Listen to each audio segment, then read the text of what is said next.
Welcome everyone to the Avengers podcast, where we talk Marvel, DC, Star Wars, and more. I'm your host Torin, and with me is my co-hosts Peyton and Will. How's it going? Hello, I am Hi. Peyton. Hello. I just want to be myself. I can't be myself. We are normal. We are. Actually, yeah, we are normal. Nothing happened. We definitely didn't record the intro 2 times. This is actually our 50th take. But what we won't tell you is that this is our very first take. Yes, this is definitely the first try. No matter what. Right, Torin? Yes, most definitely. Is this better? Is this better? Yeah, I like it. Yeah, I think it's better. Fine. It's Let's fine. roll. Let's just roll. That's let's good. just go. Let's just go, man. This is funny. I think it works. Wouldn't this only be funny if we kept the last stuff, the other takes in? I think we should do that. What if I take the first takes and I just put them at the end of the episode? Oh yeah, that's a good idea. That's fine. Okay, I'll do that. You little baddie. Oh, okay. We got a great God, Jesus, I'm already fucking up. I'm having a stroke. Okay, we have a great episode for everyone this week. You see the title. We're gonna be talking about the best villains ever, or whatever. So that'll be cool. We're gonna have, as usual, little chapters. What are they called? Time codes. Time codes. Are you on crack?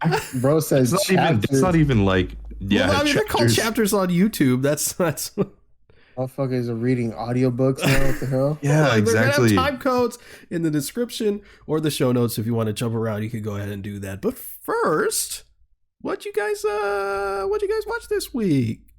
Last of Us, masterpiece, goated, best show ever made, and it has no problems with it. Well, I want to talk about that a little bit later because I watched Dune. I finished Dune. We talked about. Oh my god! Oh, yeah. Yeah, I finished it. Yeah.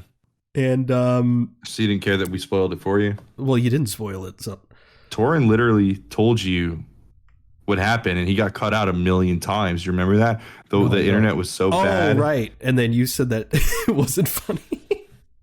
I said this bit sucks because I was trying to call it a bit, but it really wasn't a bit. It was real. So I finished it, and it was, I gotta say, like, after watching, I texted Torn immediately. I mean, I gotta say that is, like, the first half I said it was boring, right? And I guess, like, right when I stopped watching it is when it got more interesting, because I gotta say that was one of the movies of all time. Like, easily. It is one of the movies of all time. It is one of the movies of all time. It's one of the movies I've ever seen. It was fine. It was okay. I mean, the cinematography on fleek. Stunning. Right, but beautiful film. But I love Dave Bautista though. Yeah, he was great. I wish that his micro penis was on the screen a little more. Kind of upset that it wasn't. I think they're saving it for the second one. Yeah, think so for sure. I think that would be a safe bet. Yeah, I won't complain. I can't really knock that against the movie. Another penis reference, 2 podcasts in a row. What are we gonna? We're gonna make a conscious effort to do it every episode. This should not be a conscious thing. It is. It's a conscious decision for me. What if it was unconscious? Does that make it any better to you? I don't understand. You start talking about dicks, huh? Yes. Bro's Jonah Hill and Superbad. He's gonna be drawing dicks. Oh yeah, like, wasn't he like angry that whole movie? Like, didn't he like actually hate filming that? No, he didn't hate filming it. He hated Christopher Mintz plays, like, actually, because like he thought that he was annoying. And then Seth Rogen was like, "Oh yeah, like, let's actually bring him on." So yeah, he was actually angry at him because he just didn't like him. Wait, that's so he didn't weird. like who?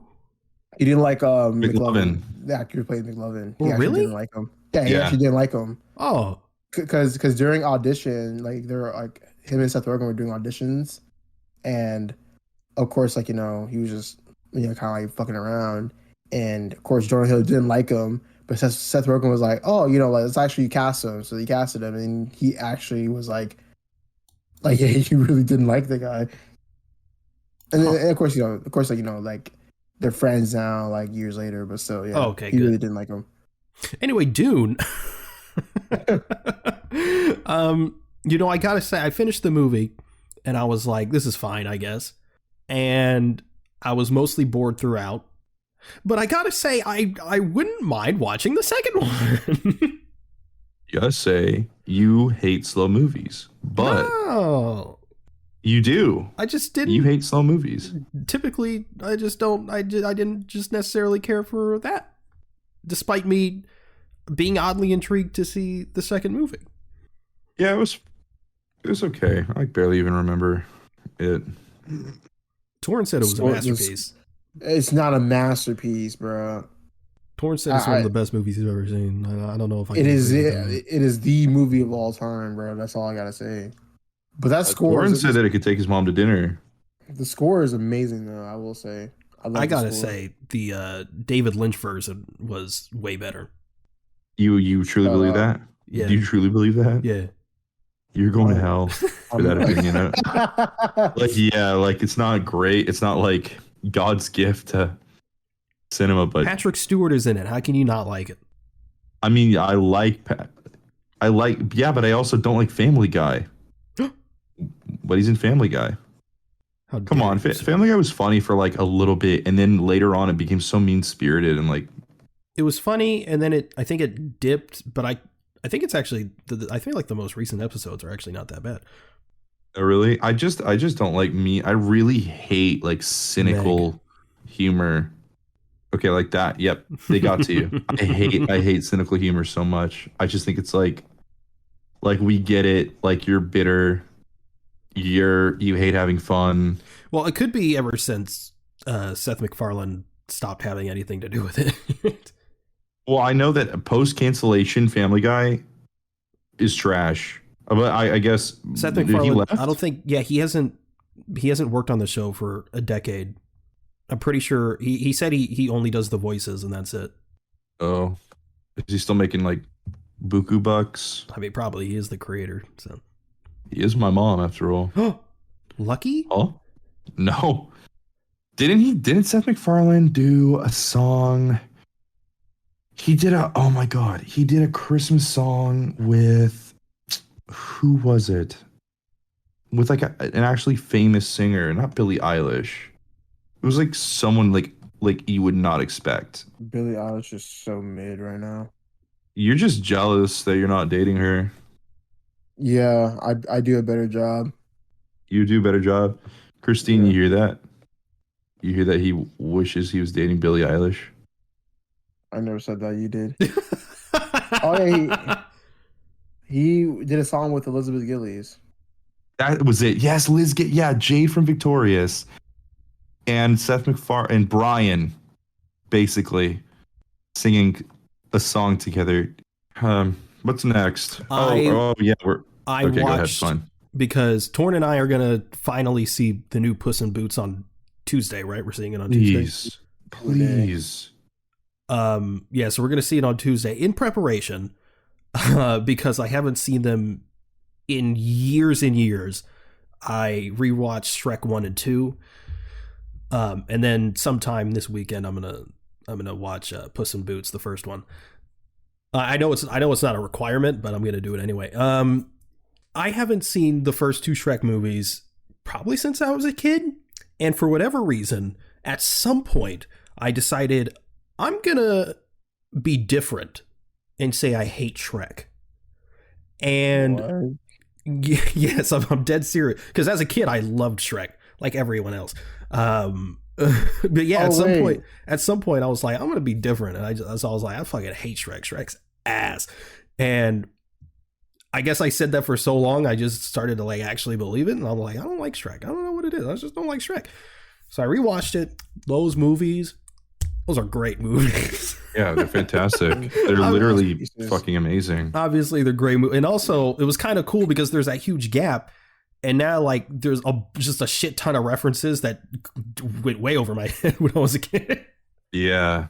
The whole in Shrek 2, it was like he's running on a white Bronco, and then they catch him, and dog is like, police brutality, police brutality. It's fucking hilarious. The pepper spray. Yeah. Pepper in his eyes. Shit is so fucking funny. And the catnip bit is. Oh, yeah. Bits with Puss in Boots are always funny. That's not mine. Going back to the Seth MacFarlane thing, you said it was a Christmas song? I think so. Yeah, it was Megan Trainor. Oh my God. It was Megan Trainor. Okay. Yeah. What? White Christmas. What about Black Christmas? Exactly. It's 2023. It's beginning to look a lot like black. Good thing I'm in charge of the edit. That's staying in. You're sorry. Well, I really can't say anything else. Before we started recording, he said the B word. The racial I did slur. not. Yes. I actually didn't. I actually didn't. I know it sounded like that. There's so much. I've only been on this podcast for like 3 weeks, and now there's so much that. Good luck getting canceled, buddy. I'm just gonna say that right now. Shut up. Shut up. Bro, you are screwed. Everyone send this to his place of work. Let me say what I watched. Okay. Anyways, I saw Puss in Boots, and I don't want this to like taint y'all's experience one way or the other. The best movie you've ever seen. It's incredible. You cried. It is. Well, damn. You didn't need to do that. What is that? Is that my snitching? Damn. Anyways, it was. I mean, like I went in my head. First of all, I don't think I've ever connected more thematically with a main character's like struggle in a story. Because last year was just a lot for me. There's just a lot of stuff that happened. But I'm not getting into that. I was not expecting to cry. I heard everyone say, "Oh, it's like amazing," and it's just like it's so beautiful, and it is. It's like visually stunning. I'm so glad that Spider-Verse has shown everyone that there doesn't need to be so much homogenous visuals in these like animated across all of these animated movies. Like all the Disney movies look the same pretty much. All of the animated ones, they all have this very vaguely like semi-realistic style, but like the characters are animated and like, but that's how it's been for forever. And it made sense a long time ago because it was like a tech demo thing at first.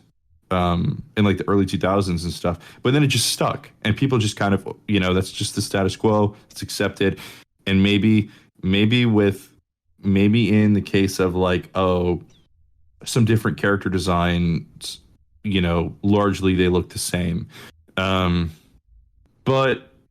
I don't know, Puss in Boots, while it was fairly, like easily, you can see the inspiration from Spider-Verse. I don't think it like took it and ran with it too far. It had its own distinct style.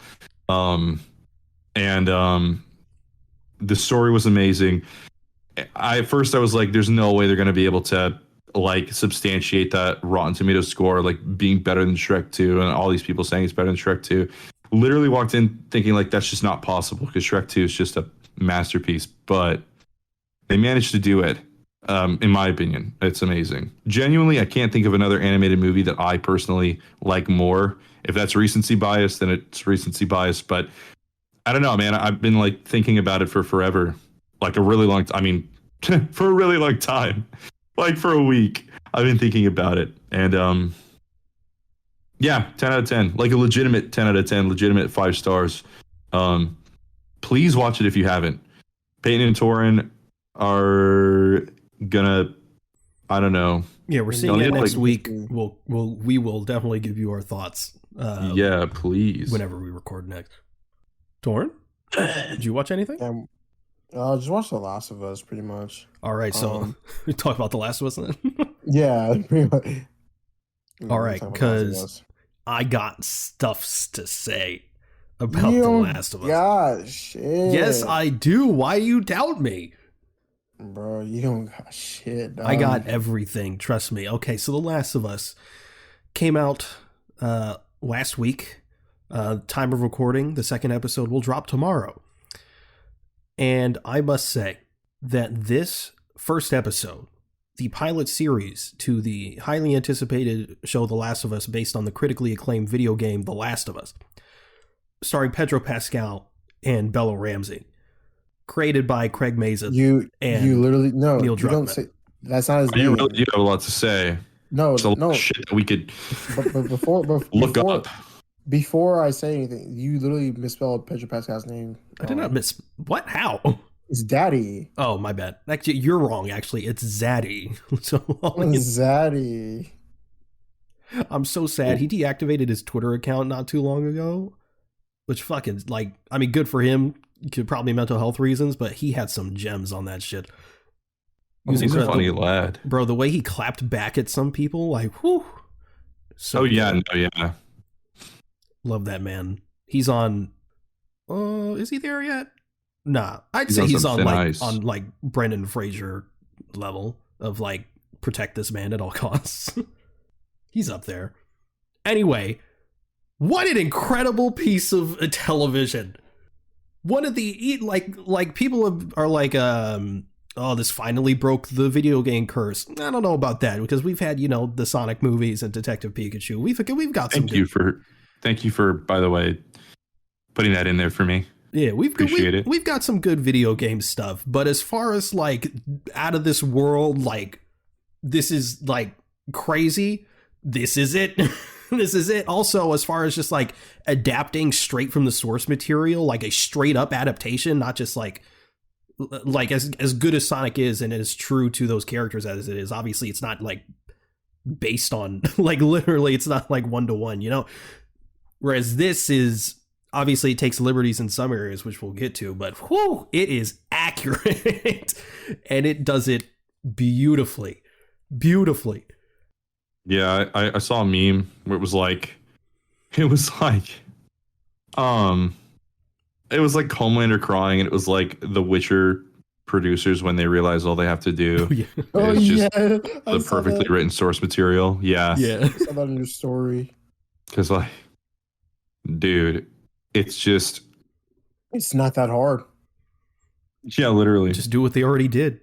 Copy the homework. Yeah, exactly. No, seriously. I agree, Peyton. This shit is amazing so far. I was not expecting it to. I mean, I was expecting it to be good. I just like the amount of. I think it does it right where it's like follow the source material, blah. And if you're, you know, adapting, obviously there's going to be changes and things like that, but like either those changes, if you have the creative people on board who are on the first game or whatever, the original project, like those changes will be made in like the best sort of faith and intention, and also like the way it just like adds context to a lot of things in that intro, especially like we care way more about Sarah than we did before in the game. I think I did, at least. No, definitely. Like, do you actually following her? And obviously it's similar in the sense that we are going through that initial section through Sarah's eyes in both versions. But like going to school, going to the watch shop, going to their neighbor's house. I mean, all of it, getting to know Sarah, and you get to know her a little bit through her interactions with Joel in the game, but her as a person, you don't truly get a sense of unless you watch this series. So, and also what I think is great about it is Neil Druckmann has gone on to say that like there are going to be things that I don't want to say contradict, but like are different from the games, where it's like, okay, well that couldn't have happened in the games because it literally happened differently in the show.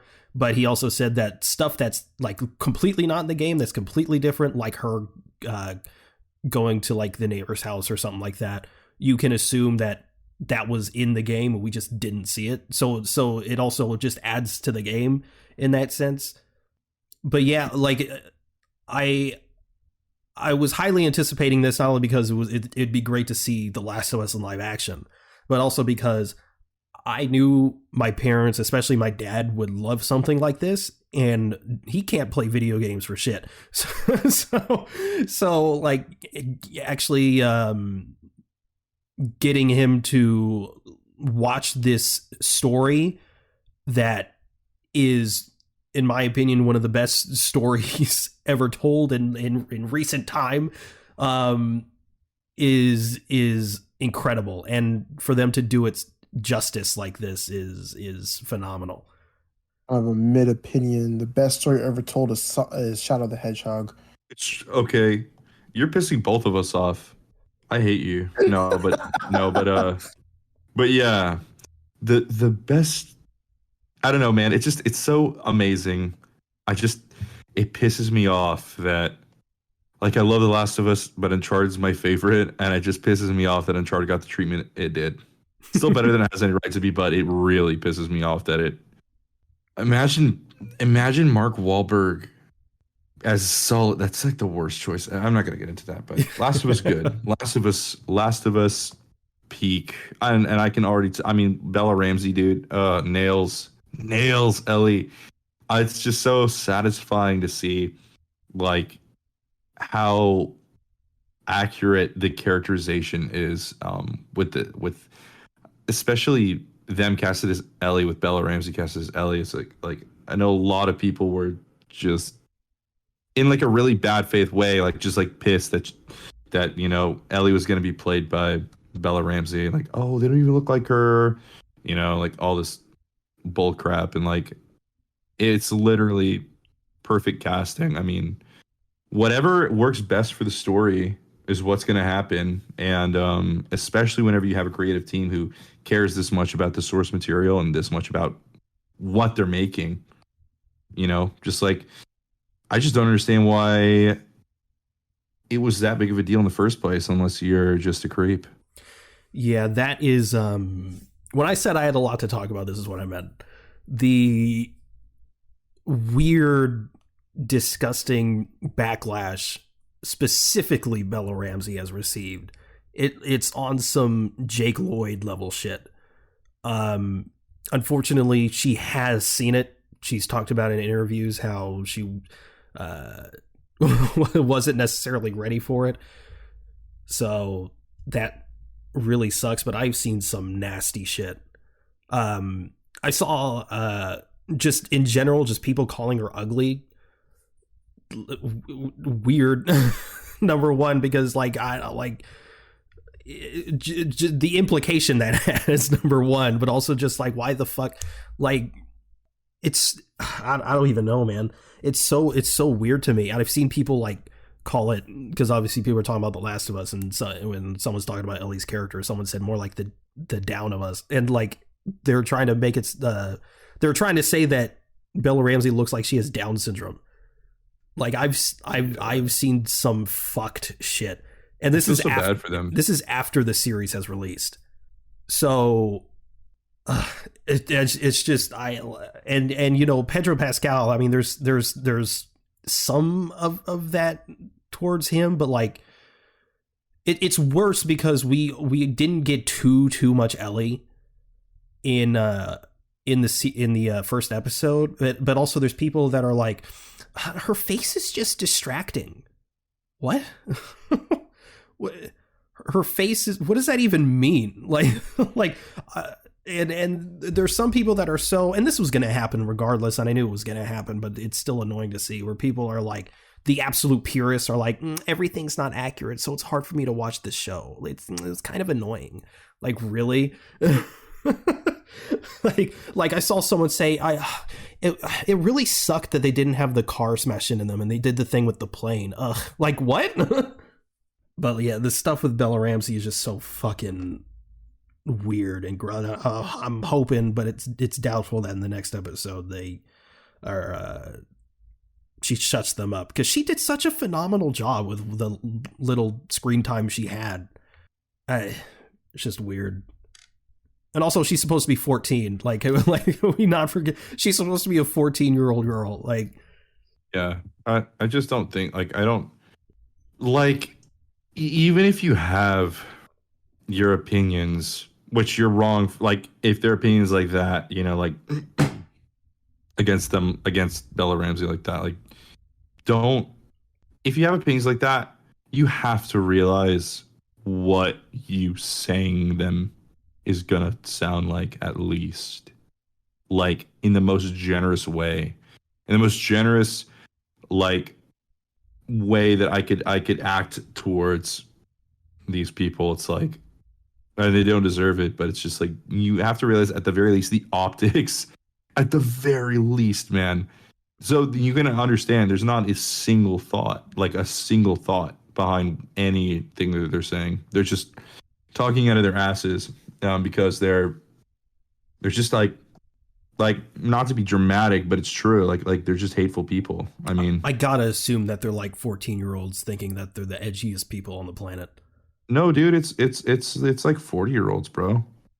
It's that same demographic we were talking about that one podcast. People on Facebook. 14-year-olds don't use Facebook. I mean, like that. Unless you're like terminally online, which I guess a lot of kids are now because of like the pandemic and everything. But I don't know. I just don't get it. I really don't. It's like so frustrating. Overall, they did fantastic, and those people are just it was just weird, bro. They did fantastic. Chronically Online.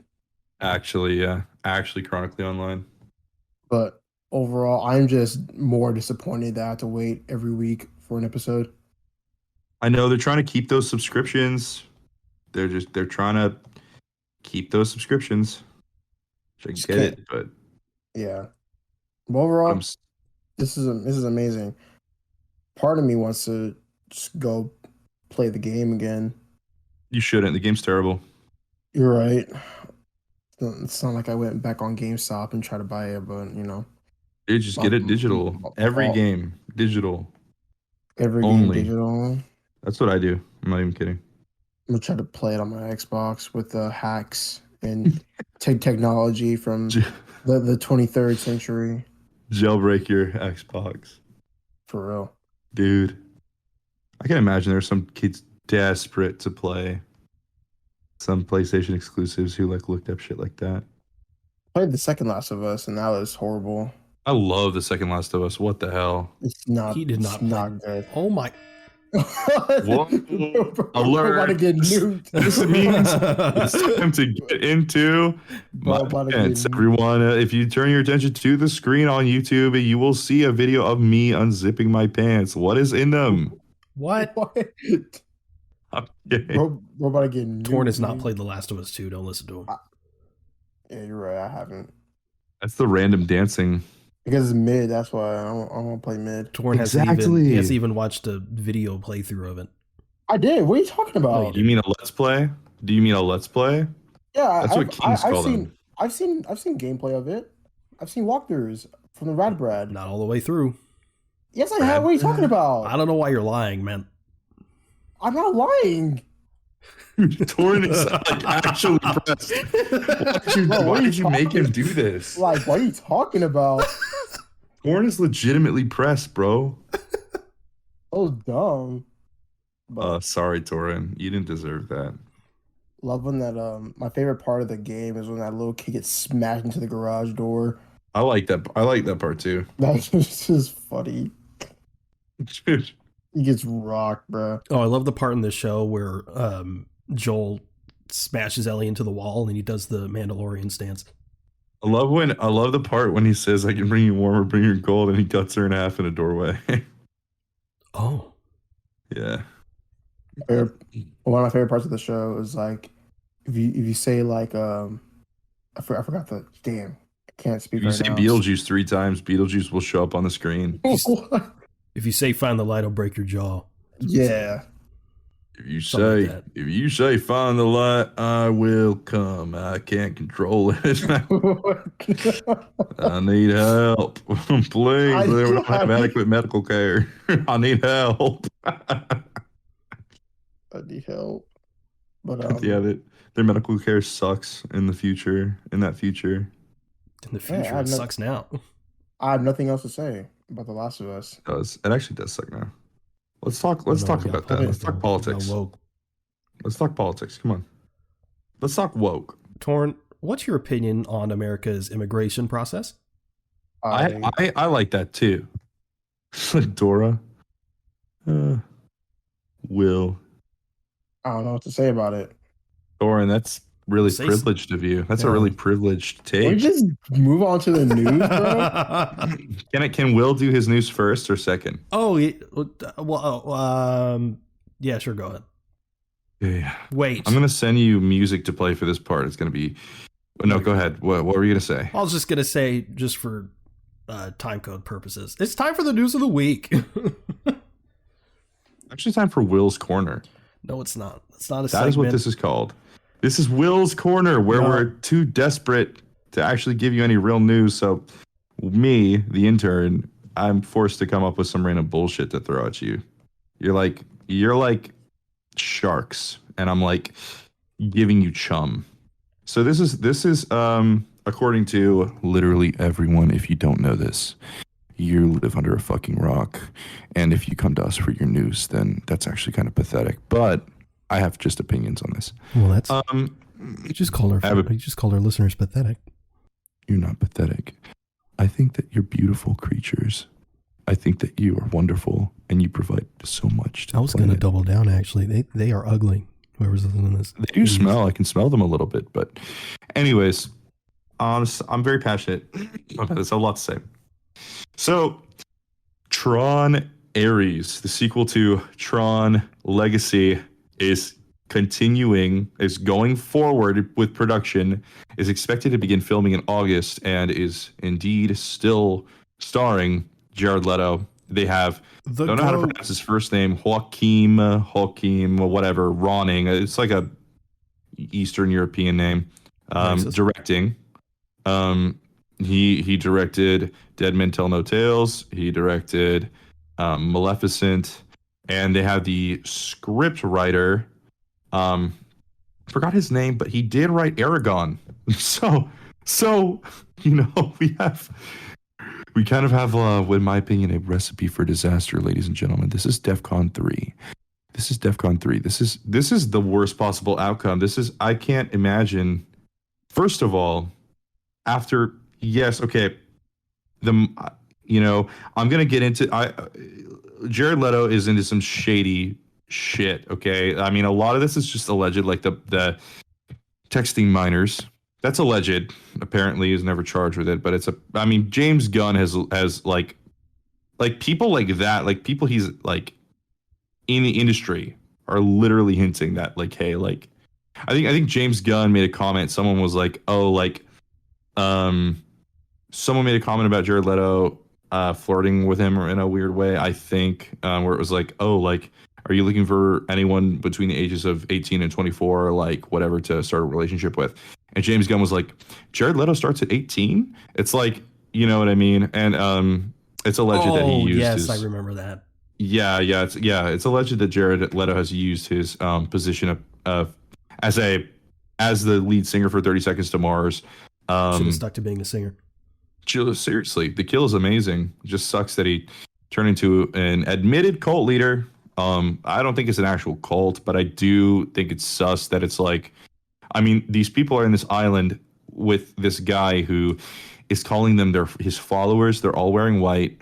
They're all whatever. And again, I'm not saying it's a cult. He called it a cult. It's probably just like a cheeky little marketing, like, aesthetic thing. I do think, though, that when you are allowing people to pay you $10,000 so they can spend a couple days with you on an island called Mars Island, where you call them your followers, as even if it's tongue in cheek, even if it's whatever, and those people are just hanging on to your every word, that's exploitative as hell. That's egotistical as hell. That's just kind of gross.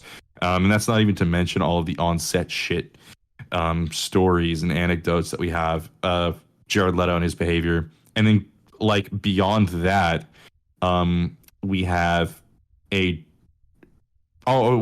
no, before I get into that, I was saying all this shit because I just think it's surprising that Disney even after like I just don't know where the demand is for Jared Leto.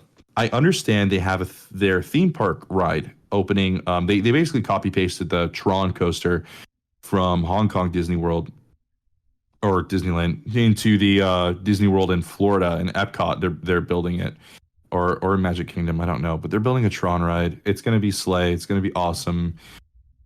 You know, must ride attraction for me. But like what's the demand? I understand the synergy. I understand there's going to be synergy between the movie and the ride, and probably some more merch, which is thank God for the merch, right? Maybe we'll get some decent figures finally, but I don't know. I just don't see the demand for Jared Leto. I think like even after Morbius was not super successful. The executives literally had it run again in theaters because like it was a meme. Like they got gaslit. Yeah, they got gaslit. No one saw that shit. No one actually thinks Morbius is cool. Disney has to know that. And I know, man. It dude, made more look, $1 billion. It did make more $1 billion. But Disney has had Jared Leto attached to this thing for how many years has it been, Peyton? Maybe he's like contracted or something, so that's the only reason why he's still on. I remember hearing word like I don't know if it was a couple years ago. Had it been at least 2 years ago? It's been a while.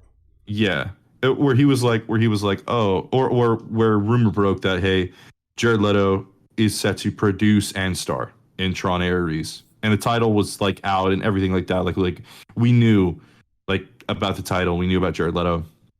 I honestly kind of hoped that it had been like quietly reworked or quietly canceled in a way somehow or whatever. I mean, like obviously I want Tron 3, but like beyond the Jared Leto bullshit, Joseph Kosinski's not coming back, okay?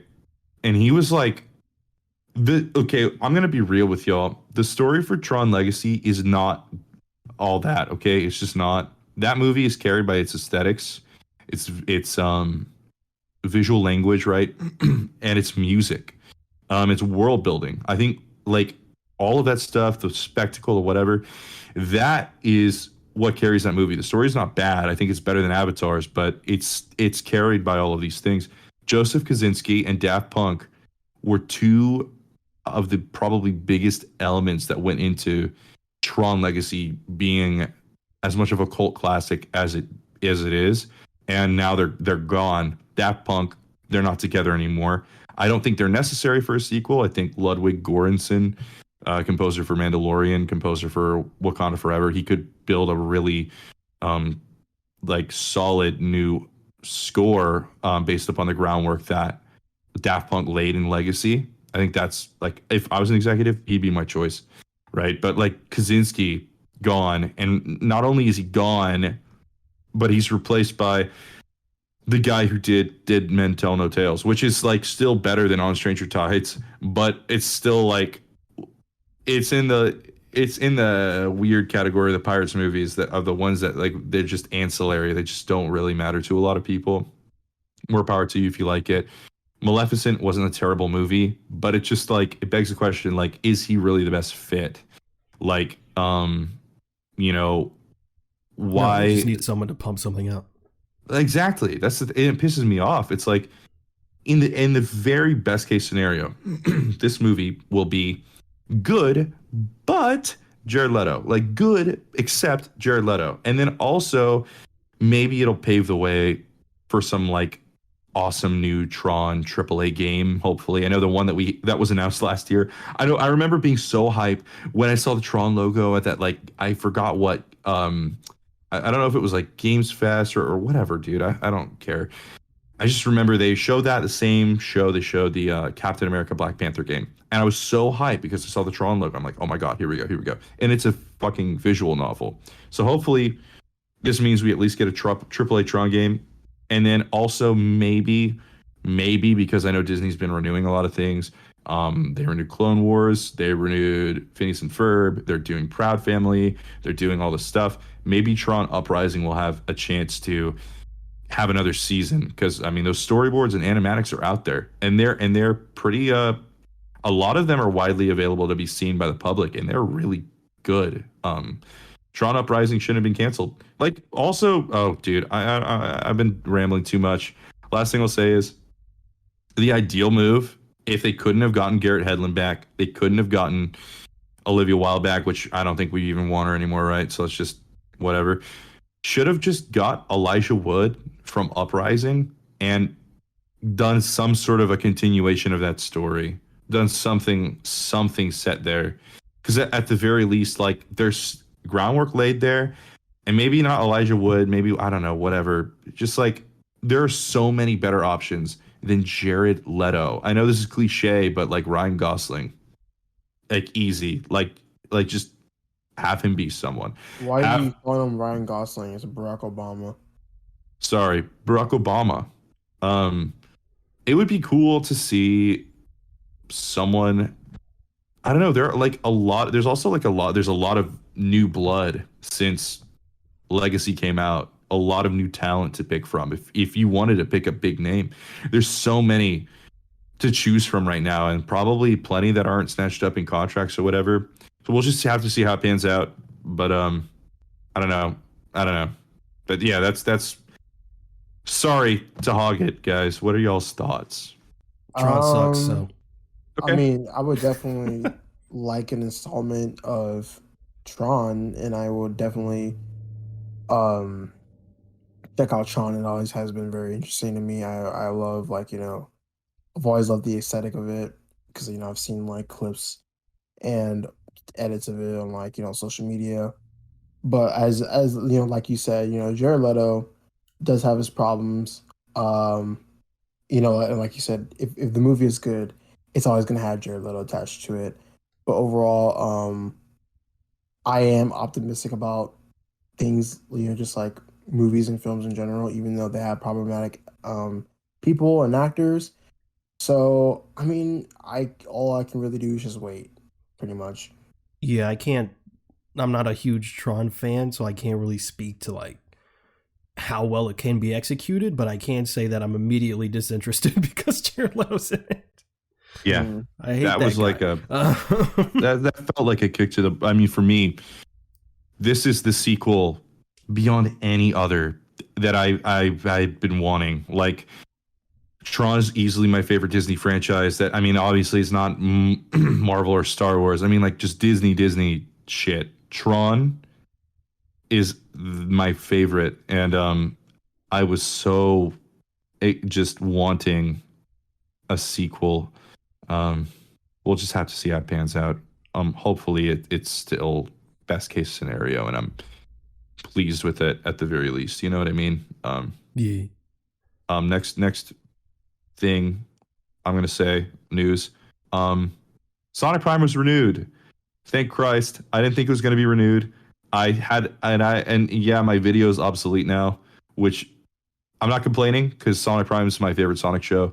The only reason I didn't think it was going to get renewed is because did you either of y'all ever watch War for Cybertron on Netflix? No. No. Okay, it was pretty good. It was decent, but like, it was a Transformers series. It was 3 episodes, or, you know, 3 parts with like 6 episodes per quote unquote season, and it was marketed as a trilogy. It was going to come out spread over a couple years. It was marketed as a trilogy. It was very clear up front, whatever. So there was no real like doubt, like, hey, like, we're getting the full number of episodes ordered by Netflix. But then when Sonic Prime came out, they announced in December of 2020 that the show would be getting 24 episodes, but then season 1 came out December last year, and we got 8 episodes, and that really like confused me and worried me. And people were saying, "Oh, they're going to split it up into thirds," and you know, I was just like, I don't know. I was personally really wary, and I don't think that it was unreasonable of me to be wary because Netflix just does that. They just pull the rug out from under shows all the time.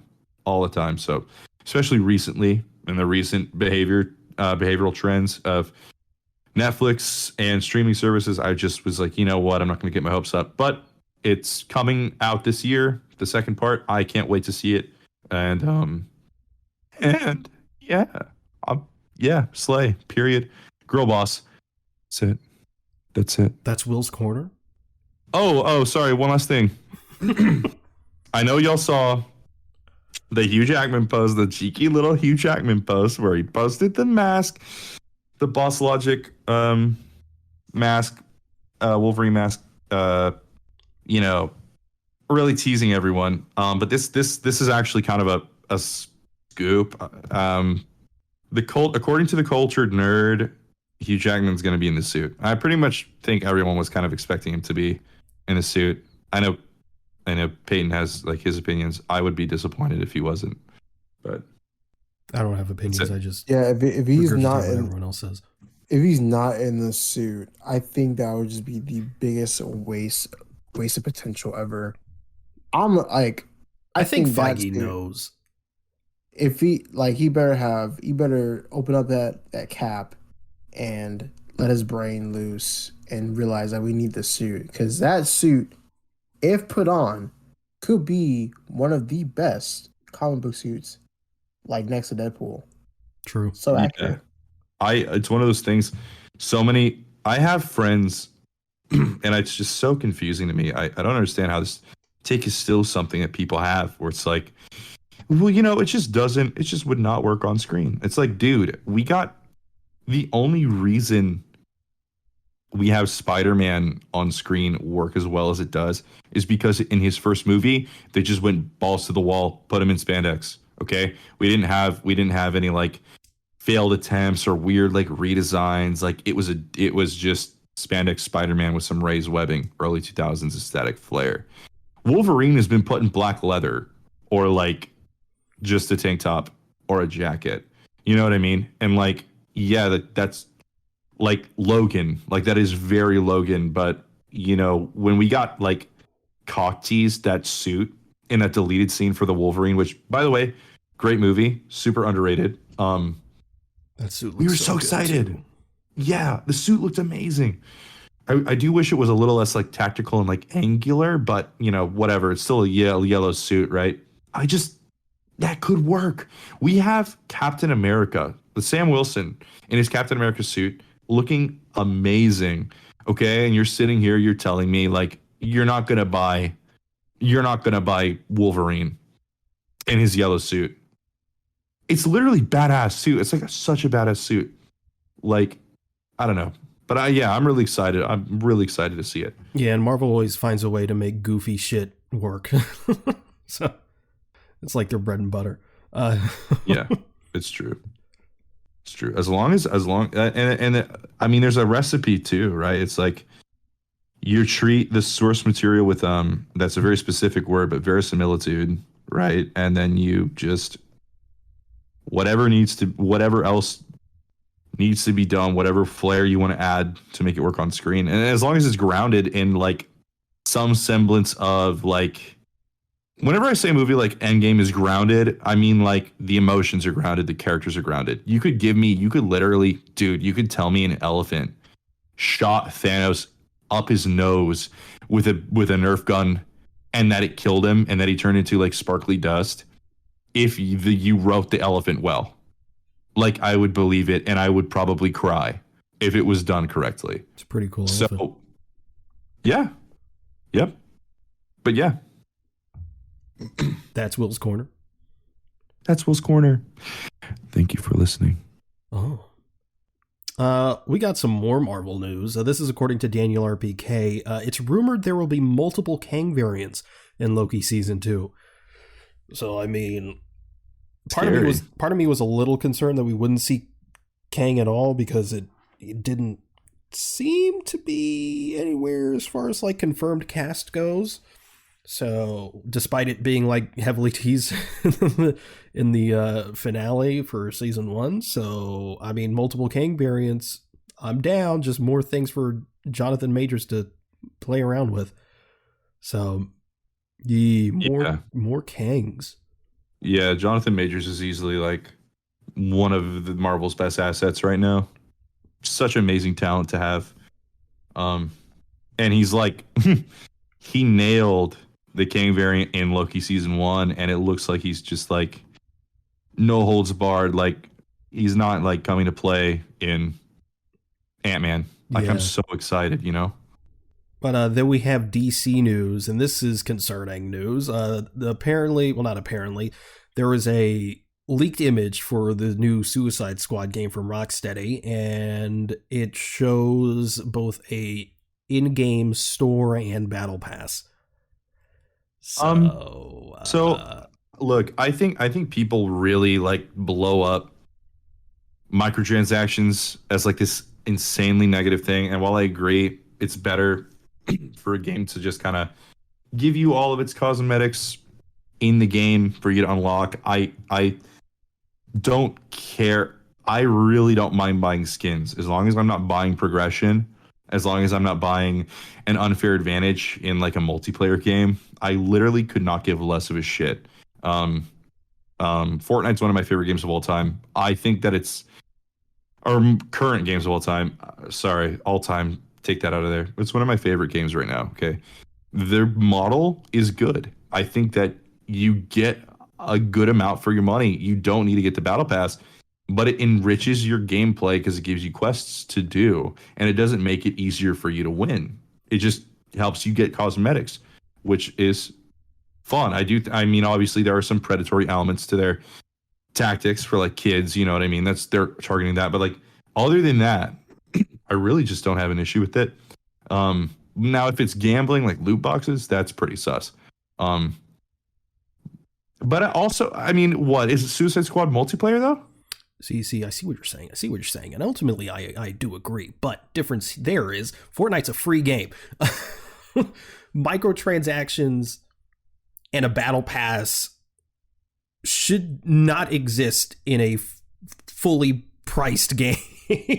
This thing is definitely going to ship $70, and they're going to ask for fucking extra money for skins that could have just been added through challenges. You're getting the money in the first place. But yes, it is co-op. It can be, from what I understand, it can be played single player, and it's also co-op, but it's looking like they are adding scarily like Avengers type live service kind of things into it.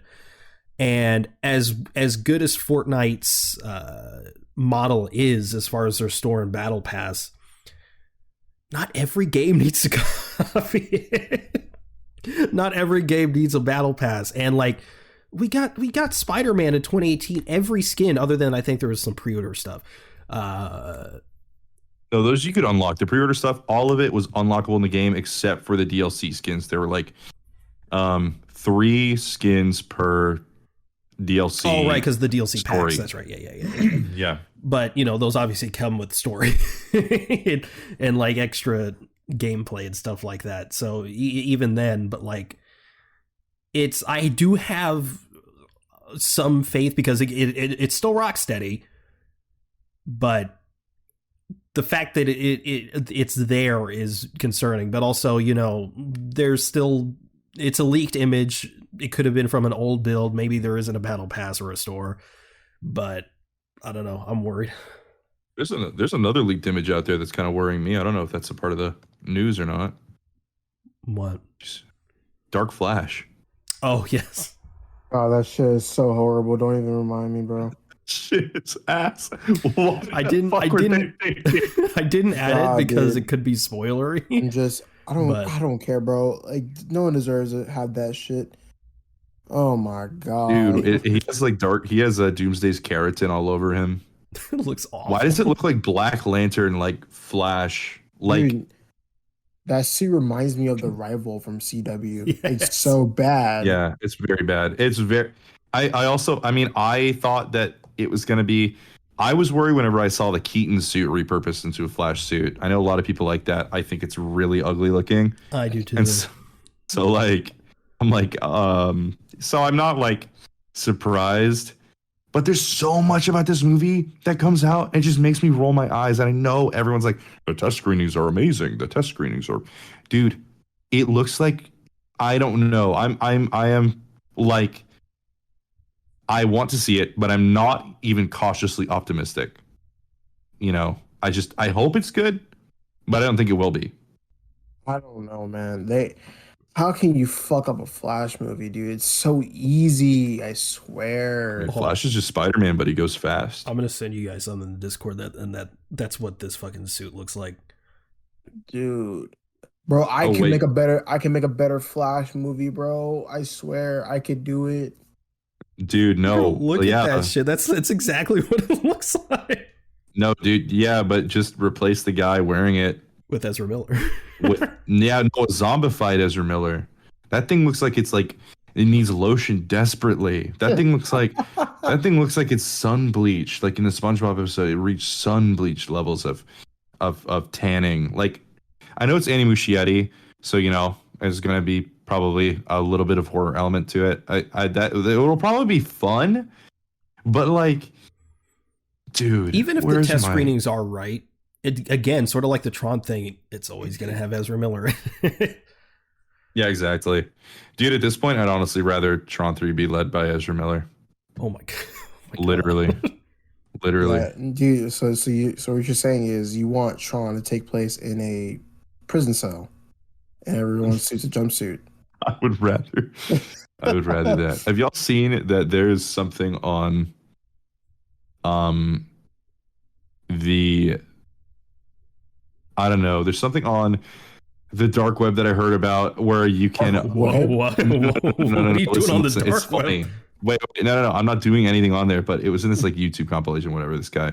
But they have basically like a Big Brother, but like it's just based on CCTVs of prisons that they've like hacked into or like have access to, and they're like on seasons, and so it's literally just footage of these inmates and their drama, and it's so funny.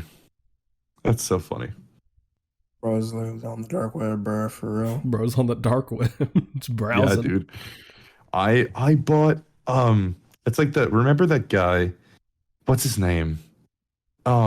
He faked his girlfriend's death for views, and he's like he bought slaves off the dark web.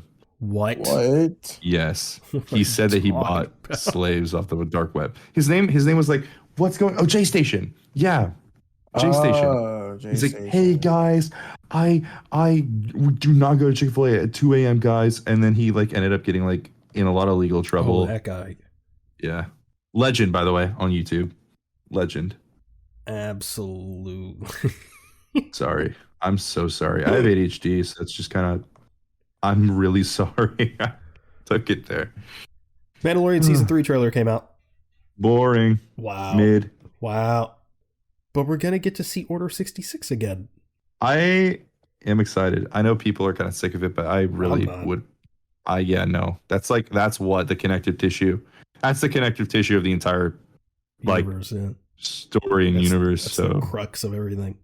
Yeah, that's like it. Like that is like the most.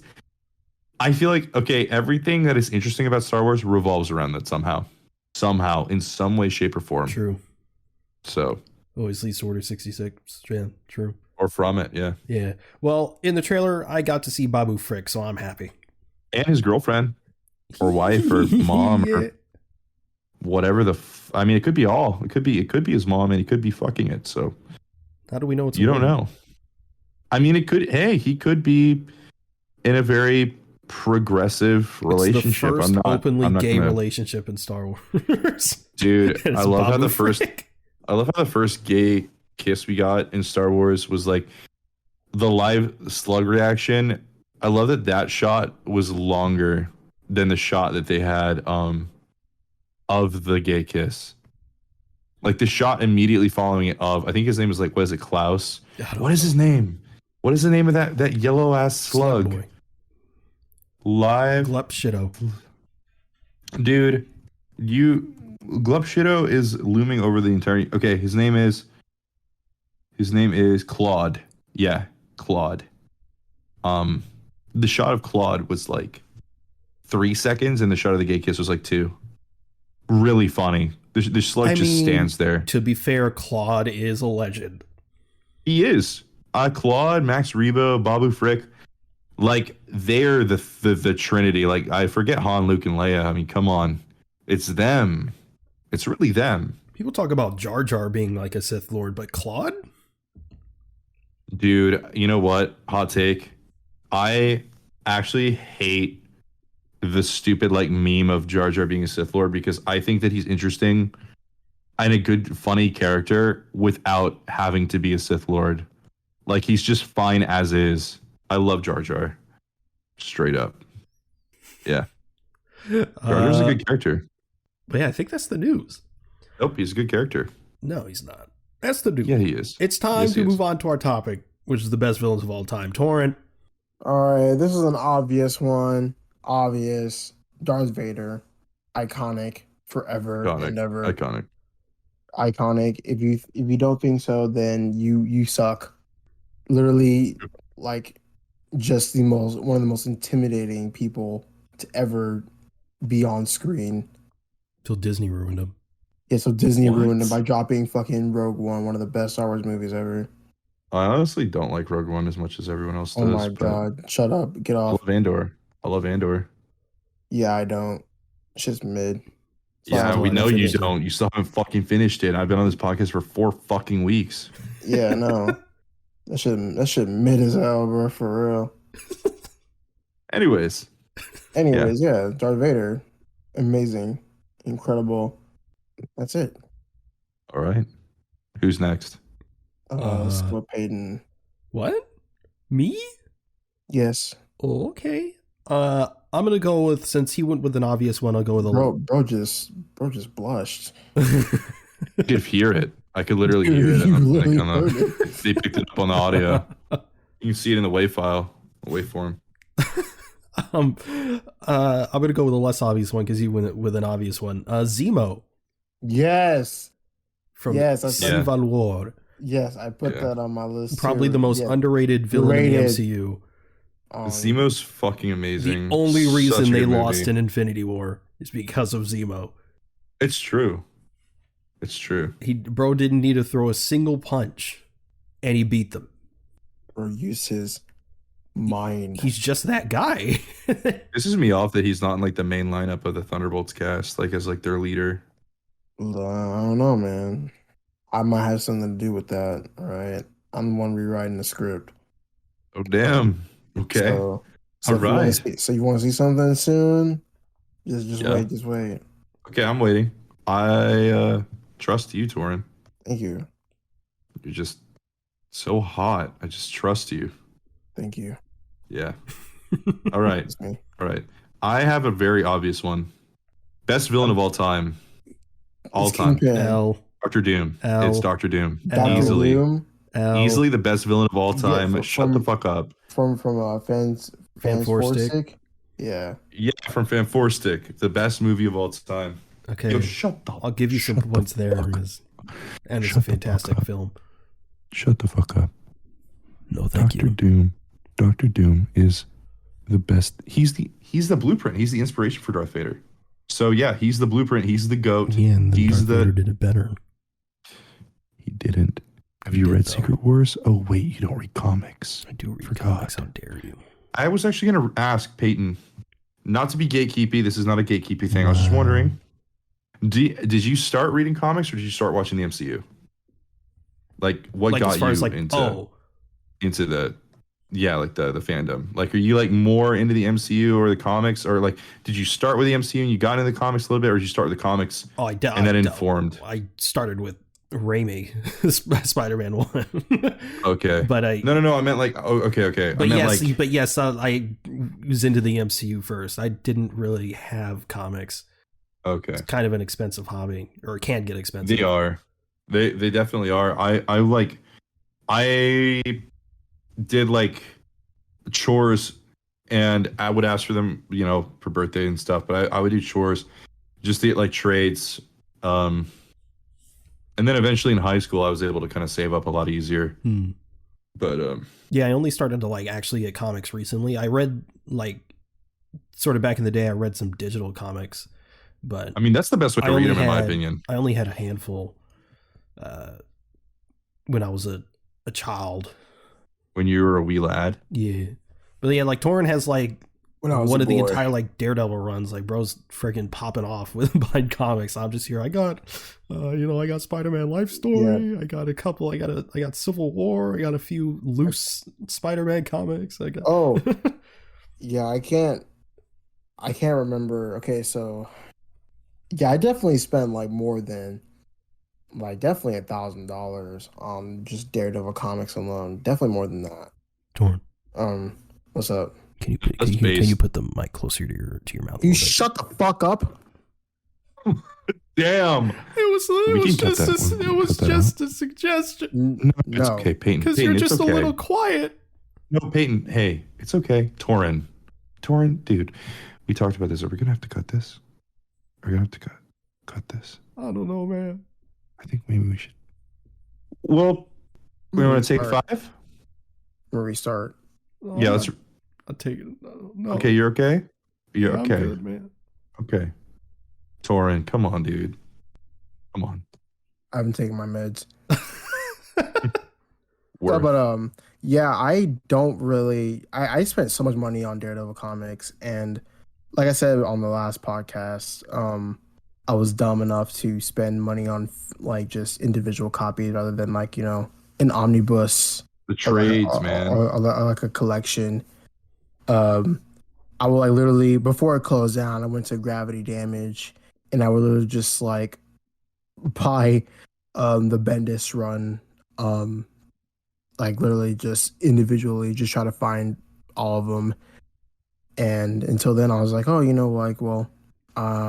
just gonna buy collections off of Amazon, and that's what I did for Daredevil.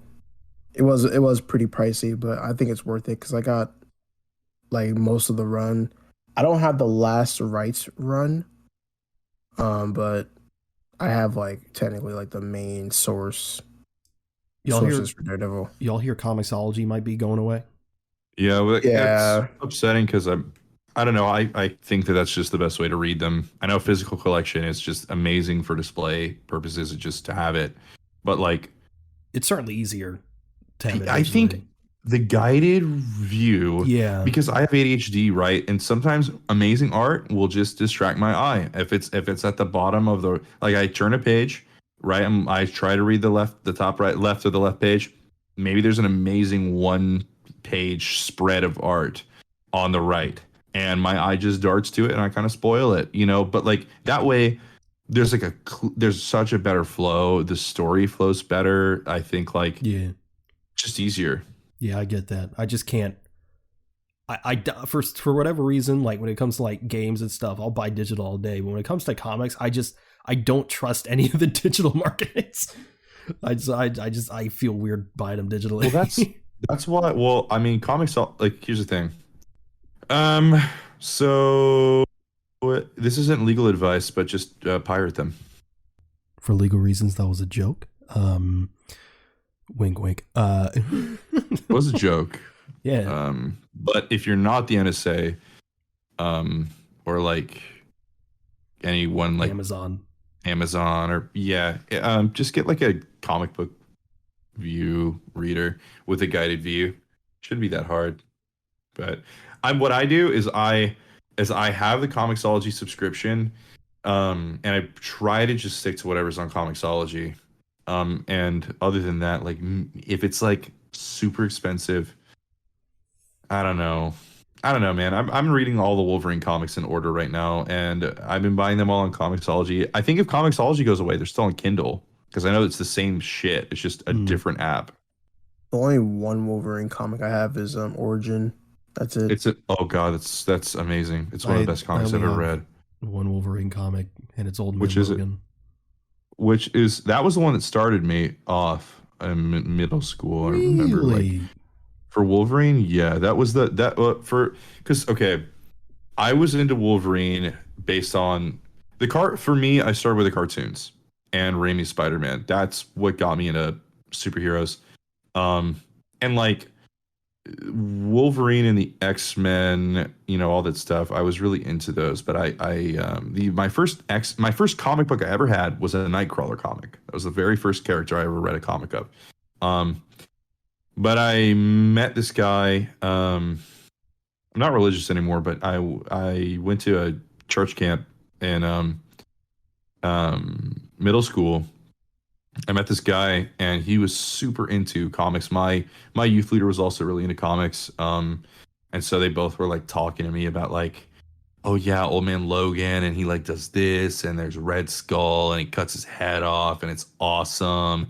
And I'm like, dude, like that sounds amazing. And they're like, yeah, like you should read this and this. It was mainly all of the big ones, like the Civil War was like an obvious big one. I had read before this, I had read some other stuff though. I read Ultimate Spider-Man. I'd been reading that already. I'd been reading the Miles Morales comics already as they were coming out.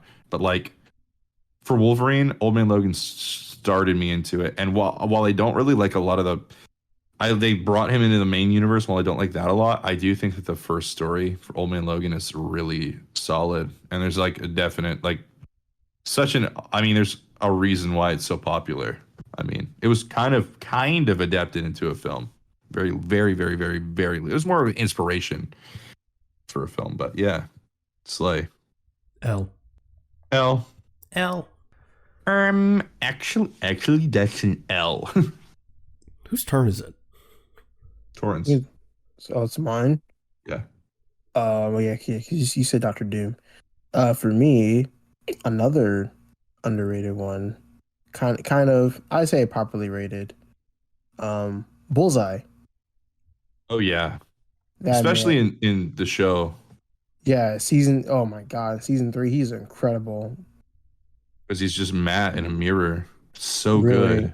It's so good. Oh my God. he Like does look better in the costume. he does. Yeah. He does. I just think I feel honored to have watched season 3 of Daredevil. oh yeah. I literally I think that is I don't know. I think I've told y'all that is probably by whatever objective measures I can use the single best piece of media or story related to comic book characters ever. Like ever. Like it's so tight. It's so cohesive, coherent. There's nothing about it that the pacing is amazing. I mean, there's so much I could go on for years about it. And Benjamin Poindexter, the cast, his characterization, is whatever. That's just like how do you give a guy named Poindexter? You literally his name is Nerd. Like make him intimidating, and then they make him intimidating, and like.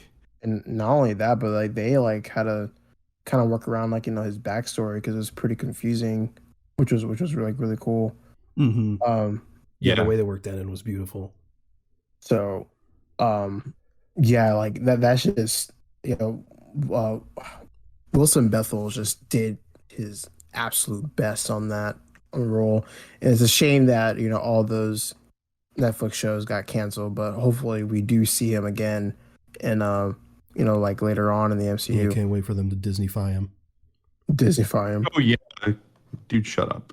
I really hope that Andor rumor is true, because well, they clearly, just based off She-Hulk, they're gonna make it more comic booky, which I'm fine with, because just watching him do like extra flips and shit is gonna be fun. But like imagine Bullseye but like extra comic booky and him like just doing some crazy trick shots.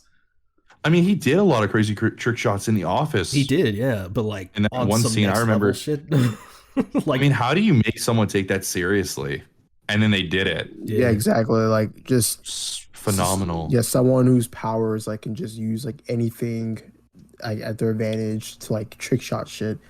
They did it so well, and I love that so much. It had the best haul we've seen. The prison sequence. Ooh, the one shot is like phenomenal. Just absolutely. I mean, it's amazing. It's such a. They gave so much of a shit about that show. It's like it is so evident. Season 3 of Daredevil is. I just can't believe. Again, like Peyton, I just literally feel like privileged to have been able to watch it and experience it. So good. Keeping it with the Daredevil theme, gotta say Kingpin, obviously. Easy, yeah. Probably the best MCU villain in my opinion. For sure. Easily. Disagree. He's my favorite easily. I think just because he's so enduringly scary, but they also write him in a way where it's like he's still somehow sympathetic, like just sympathetic and a little puppy. Like he's just it's amazing. I don't understand how they're able to toe that line, but they do, and they do it so effortlessly. You took everything. I'll kill you, Vanessa. I will fuck my wife, Vanessa. You got embarrassed married in front of Vanessa. I love cake. Zebra cake. That's not what it was. That's not what it was. That's not what his mom made him. What was it called? That Italian cake his mom made him. I don't know. It was something. He was obsessed with it as a little boy, and it was why he's so fat. He was such a little fat lord. Kingpin's fun. I can't wait for him to run for mayor with an eye patch. Literally. I hate Travis Willingham's Kingpin. Why? I probably wouldn't. Yeah, but like for the bit that he's in, it's like, come on, man. That's just Knuckles. Like that's just Knuckles in a fat suit. Come on. But yeah, for me though, let me pull out the old list. Some suspense in there. I mean, there's a very obvious one. I'm not gonna do that one yet. Kraven, my favorite Spider-Man villain. I love Kraven. He's so underrated. Pissed that Sony's gonna just fuck the character, like sideways on the handlebars of a bicycle. Kraven the environmentalist. Yeah, Kraven, like Kraven's Last Hunt. Like if you've read it, he is so underrated.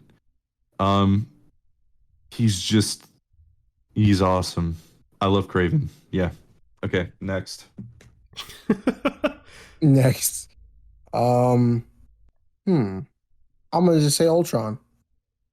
Okay. Period. Underrated. Should have seen more of him. Wasted. Yeah, what an amazing cast. The way he was voice. James Spader. James Spader is amazing. His characterization's so good. I love Ultron. He's so funny. Like he's so fun and silly and goofy and scary.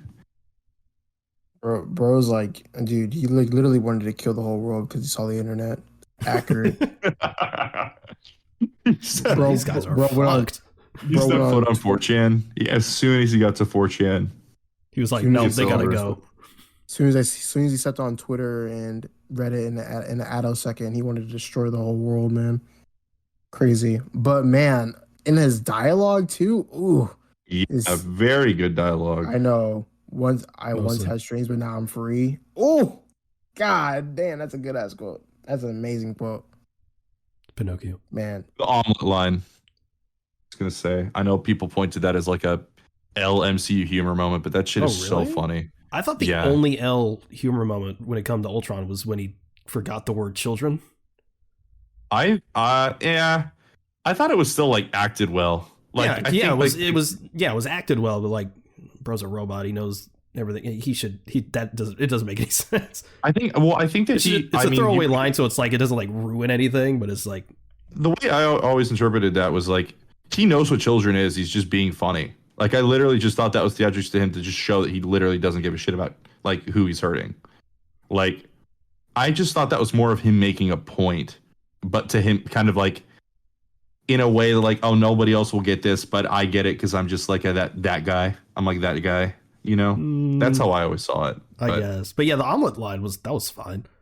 Clearly I never made an omelet. He beat me by 2 seconds or whatever. Yeah, no, that is fine. So funny. And also when Hulk got into the Quinjet with him in it, He's like seriously, like that shit is so funny that it was It's like, off. oh, for the love, or when he's beat, it's like with the benefit of hindsight. Yeah, it's like for the love of Christ.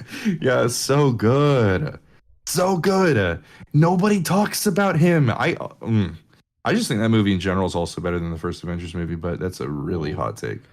I desperately want him to come back in some way. Me too. He should have been a bigger threat. I thought he was gonna come back in WandaVision because of that whole theory. Where like I forgot his name, but he was like one of the people working at the. Oh yes. Yeah. How like he was Ultron in human form. Yeah. That would have been cool. Where's Jocasta? Why didn't we get her? Jocasta, Ultron's wife. Why would that?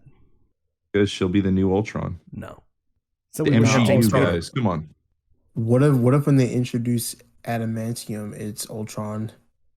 Ultron's made out of adamantium. See, this is why I'm a fan and I don't write scripts. So this is why you don't let fans theorize things in the MCU. No, Queen, be yourself. Yes, Ultron is just man, incredible. He's so hot. Really. Yeah, people are thirsting over him for real. I mean, I know that I certainly was, but the fact that like the behind the scenes of James Spader doing like when he first appears to the Avengers and he's like in the super like tattered Iron Legion robot. Yeah. And he's like moving around all robotic-y, but like it's legit. It's just James Spader. He's doing the actual movements. Oh, he's so good. He really is. I just, man, that's like my problem isn't his actual execution. I feel like it's just wasted potential.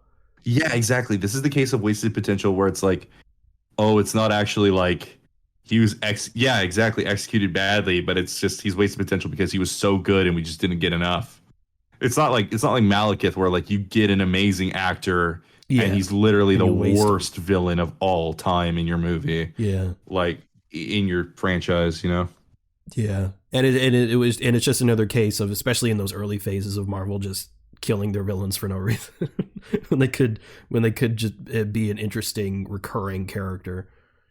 I don't know, man. Ultron could definitely retcon and be like, yeah, like, oh, he saved his brain, or Shield kept the and there was the Ultron head in or Spider-Man Homecoming. Yeah, I mean, like, even so, I mean, he could have just put himself somewhere in some USB in some corner of the world and just stayed there. Yeah. You know, like, that's within the realm of possibility for, like, his kit. His kit. Yeah. Please be Secador. Please be Secador. Please be Secador. Yay. What do I choose? Plankton? What? Plankton. No. Oh. Bro, it's Plankton, dude. Plankton time. Come on. No. He is awesome.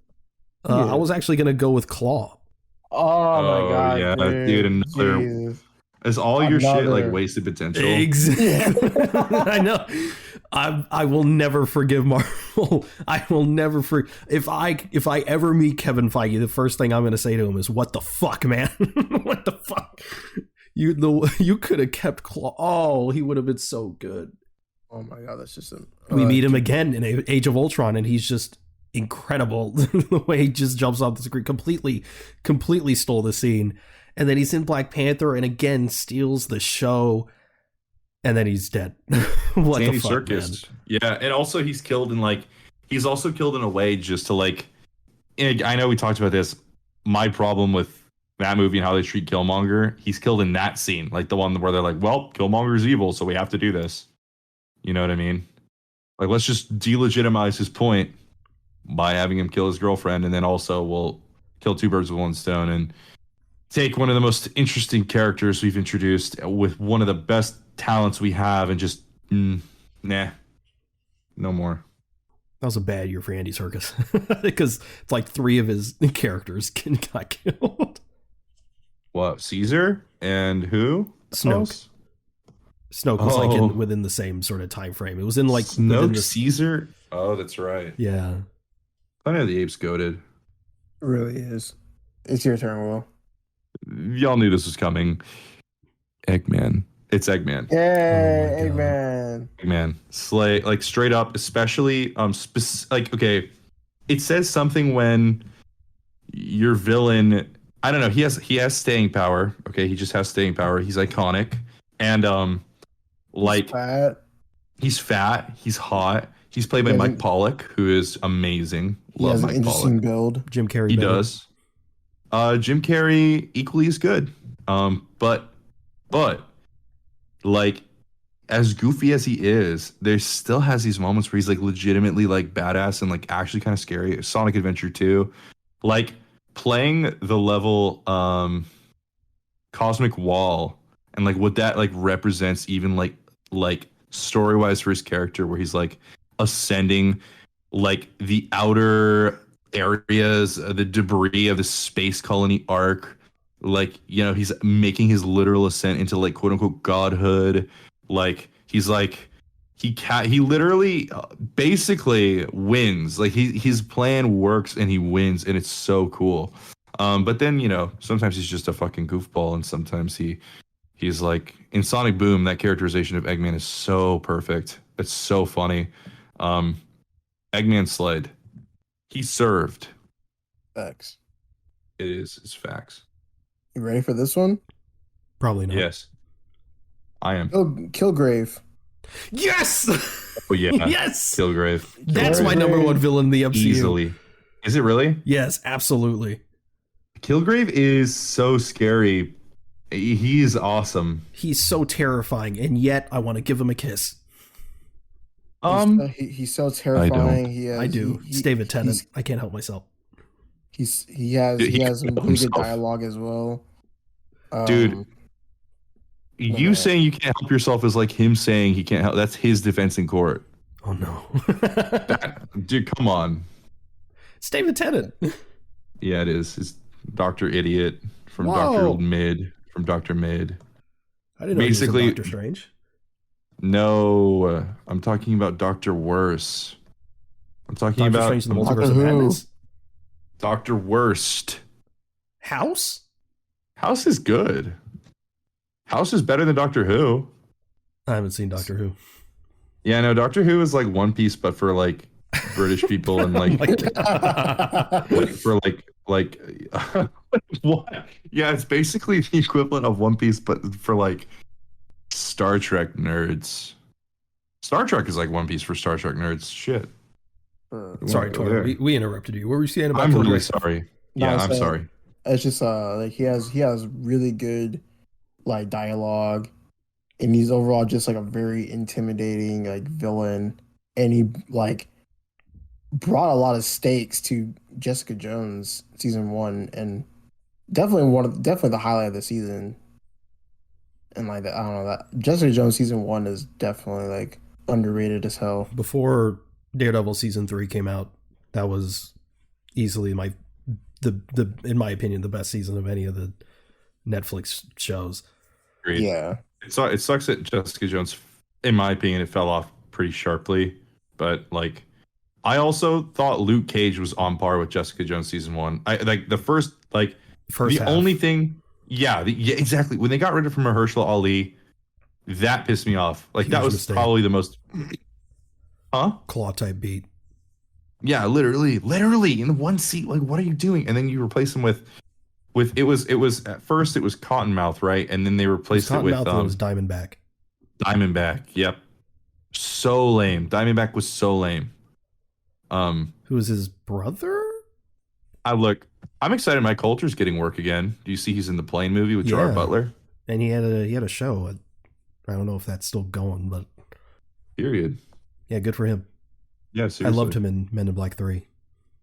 He is an amazing Luke Cage. I don't know. I really did like season 1 of Luke Cage. Yeah, it's not talked about very much. Jones had sex like immediately. I was like, oh my god. Yeah, yep. Instant. Yep, that's fan service. That's good fan service right there. And they even injected it's hard to be sympathetic for a villain like that, but they did inject some sort of, like, there is a reason it's kind of why the way he is. Sympathizer. But, no. But also, freaking, what's her name? Starlight is in it. Starlight is in it? Yeah, she is. She's not Trish, though. No. Trish? She's the one that is. Well, I mean, presumably he did it to a ton of women, but like the main girl who's raped by Kilgrave, and then she killed her parents, and then they spend like the rest of the season trying to prove her innocence, but then she kills herself. Spoilers.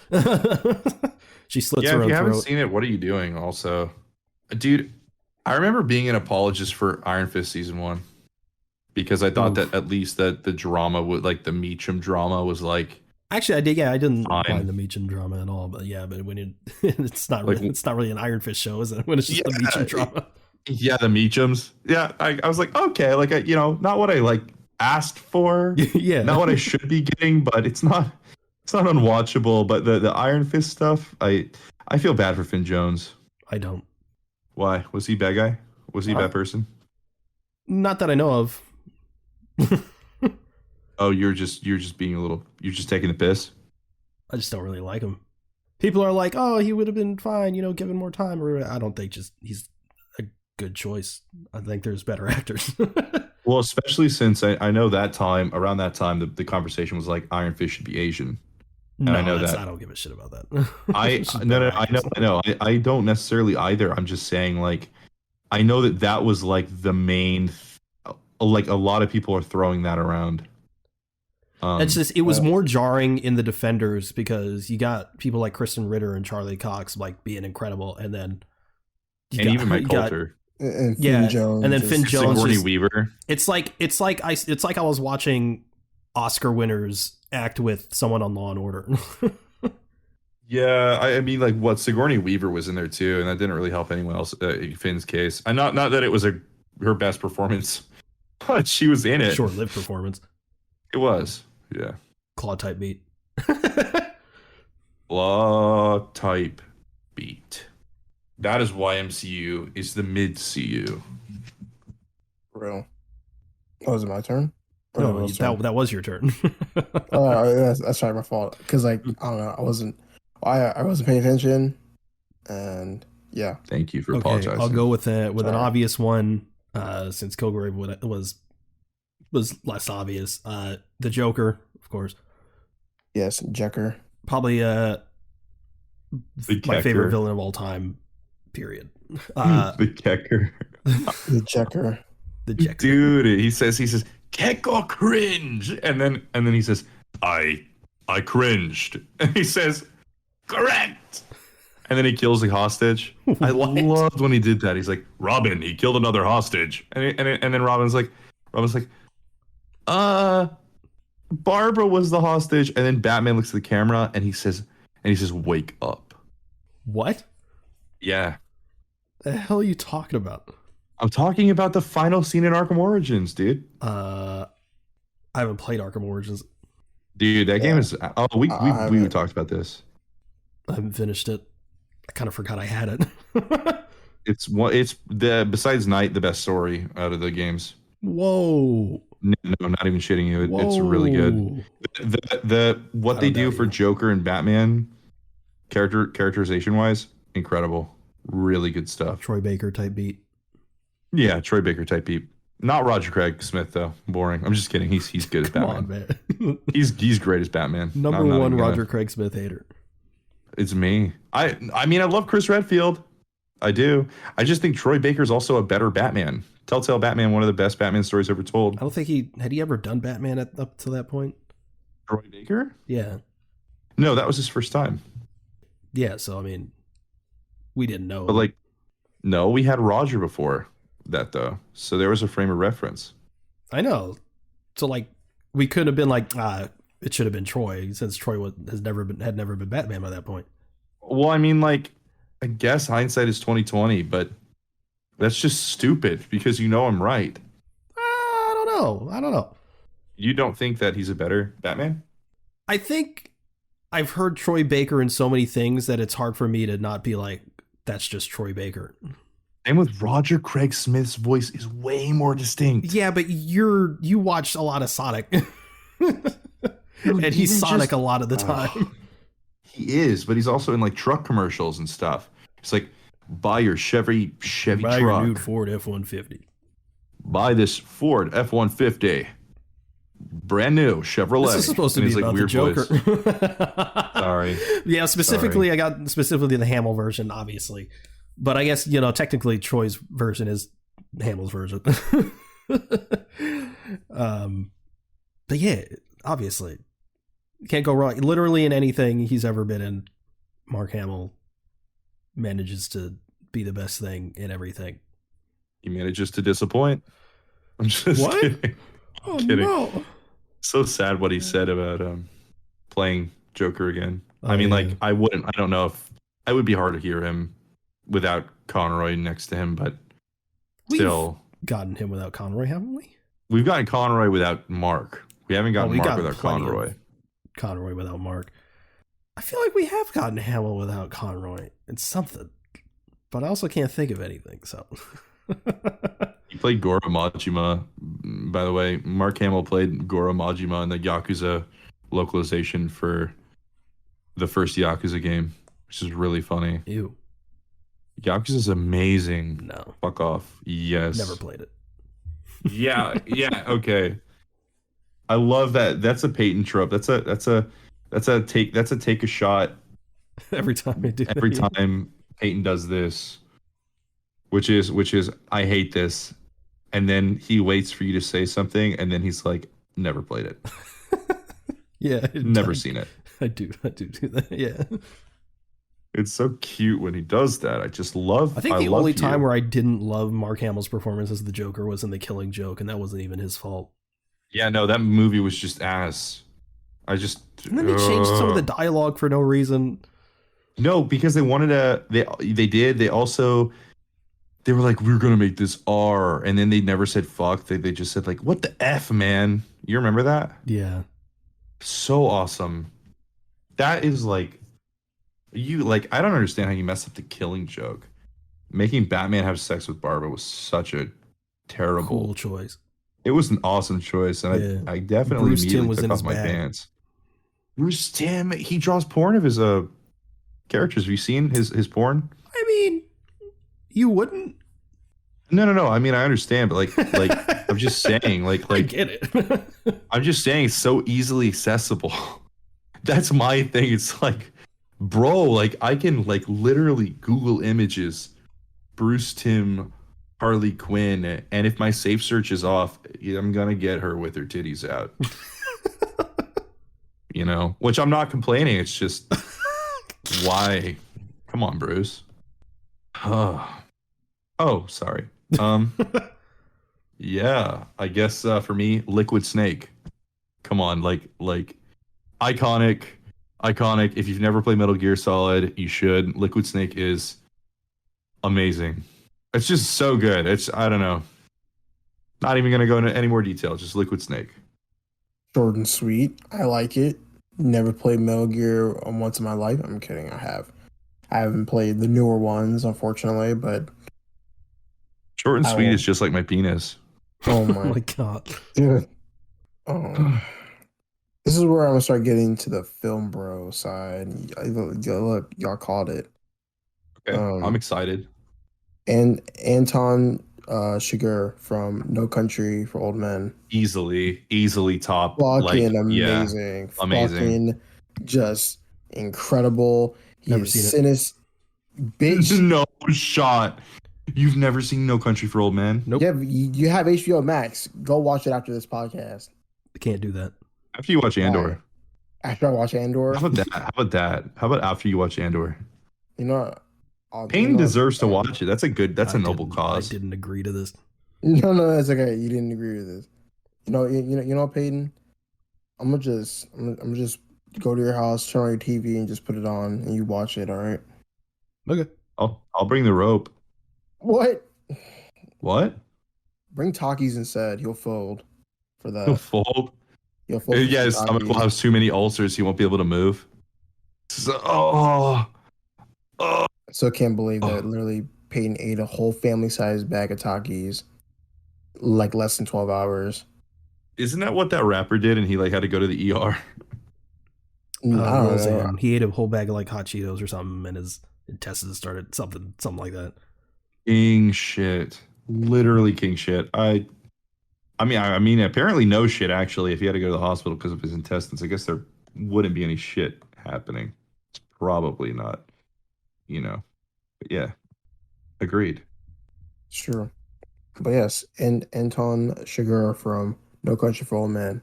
Just sinister, very just overall very, very intimidating, and overall just a force to be reckoned with, a menace. He is a menace. Yeah, I love Anton and Javier Bardem also. Like Oh yeah, he's just he's amazing. He's an it's so amazing actor. so funny because like well yeah yeah. Your turn, Peyton? Yes. My next one. I'm gonna go with sort of an obvious one, but not superhero related. Gus Fring. Yes, most definitely. Of course, I gotta add Gus Fring. He's the GOAT. As far as like TV villains goes, is he number one? Fisk. Is he number one? Is Some he people number say some people say he would. Some people would say Tony Soprano. He's up there. I would say Walter, but Walter is the he real is villain, the one but who knocks. I no Tony Soprano is just an amazing character in general. Haven't seen it. Whoa. I watched the first episode and I dropped it, but Whoa. I have HBO Max again, so I can watch it again. Sopranos is easily I don't know. I never watched spoiler. I never watched Breaking Bad. Couldn't get into it. I need to watch it. I want to and I will. But The Sopranos was just so easy for me to pick up and watch. It's just like That's crazy. Is it because of the gabagool? Did you cook it a pizza? I did cook it a pizza. Mamma mia. Did you cook it a meatball? I did cook it a meatball, Did you and I pass the did. linguine? Pass the linguine. I absolutely did. But I just yeah, I don't know, man. Like it's crazy because like I watched Breaking Bad. I binged it all. I binged all of it because it was on Netflix. I binged all of it, and then I kind of took a break, and then I watched Better Call Saul like recently, and I binged that in like 3 days, all 5 seasons, and then I watched part one of season 6, and then recently finished part 2, and that's just incredible. I love it. Wasn't there like a controversy because Better Call Saul like didn't win any? Didn't What win were any the Emmys. most? Yeah, it didn't win any Emmys. Which I mean, like from all of the buzz I heard, it should have won. It was nominated for a disgusting amount of Emmys throughout however many years, and it hasn't won one. It's fucking ridiculous. That's actually crazy because it sounds like it deserves one, 1,000,000%. Still haven't seen it though. So, oh okay. Is it whose turn is it? It's yours. Okay. Sabretooth. He's like, I think Sabretooth is. I know a lot of people are like, oh, Carnage, like Carnage this, Carnage that, and Carnage is a great villain in his own right. He is. He's terrifying. I mean, like, a lot of people will point to Joker and Carnage in that crossover where Joker like thought Carnage was even too messed up and whatever for his tastes. But Sabretooth is that. He's that like level of like insane, but just so personal. In like the fact that okay, this guy is Carnage, okay, but he's also like 5 feet taller than you. He is physically stronger than you, and he's your brother. And also, he wants to kill you, but you can't die and he can't die. So he's just gonna kill everyone you love. Like that shit is so scary. Like you got a big, like giant, massive, rabid animal of like a redneck, like yokel serial killer as a brother. That shit is so scary. Sabretooth is amazing. He was like, it's so shameful how he was treated in the movies. I'm really hoping Insomniac like gives Sabretooth the sort of like treatment he deserves in the Wolverine game. I'm really hoping that happens. But yeah, Sabretooth. He was done best in X-Men 1. I think he was done better there than he was in Origins. Well, I do. I just don't. I like Liev Schreiber's a great, amazing actor, but I just think that the characterization of Sabretooth in that movie was so freaking terrible. that's Like it was. I don't know. At least he actually has a connection to Wolverine. That's true. That's true. At least you know what? Yes, at least he does grief Wolverine Minecraft base in that one. And kill his livestock, which is his girlfriend is his livestock, his girlfriend. It's my turn. Yeah. I'm gonna say it. I don't care. Y'all can call me a nerd or whatever. Voldemort. Oh my god. Oh, you're actually for real. You're for real. Yeah, I like Voldemort. I mean, of course, there's better villains, but I like Voldemort. I like Harry Potter. The build up to Voldemort in each film was just amazing. Especially in the books too. Like he's fucking terrifying in the books. But overall, just the amount of fucking sheer torture this man had on Harry's life was just insane. Bro, like they couldn't even speak bro's name because he was just that feared. It's true. I mean, like, I will maintain that I think that there's some like again like the mini bosses in those movies are a little more interesting, but Like Lucius. You think Lucius is better? Yeah, I do really like Lucius. I even like I know. You said like you like Dolores better than Voldemort. I think Dolores is more hateable. I just think like she's definitely more hateable. yeah. Yeah, but yeah, Voldemort, I like him. Except for me. I don't like Harry Potter, so I can't add to that. You don't like Harry Potter? You don't? I don't like Harry Potter. I don't like any of it. I like Snape. Snape is like my Snape favorite is part of the good. whole thing. Harry Potter. Mr. Potter. Rest in peace, Alan Rickman. Alan Rickman's feet. Huh? Y'all seen those online? His toes. Dude, What? And now we know that Will. what do you do uses on the internet? Wiki feet. What do you think I do? I look at feet. Yeah. Huh. Stinky, smelly, sweaty, delicious, sweet. Oh, no, I'm moving on. I'm gonna go with the modern Vader, Thanos.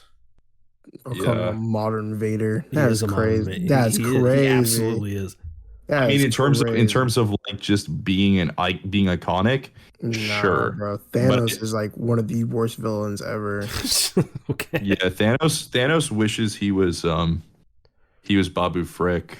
For He wishes he was Toad, and not the X-Men movies, but from Mario.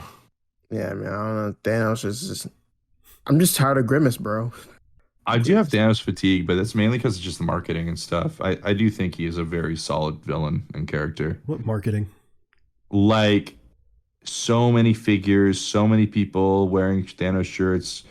No one shuts up. Like, I don't know. Like, how to put this? I'm sure that's how Vader was back in the day. Huh? I'm sure that's how Vader was.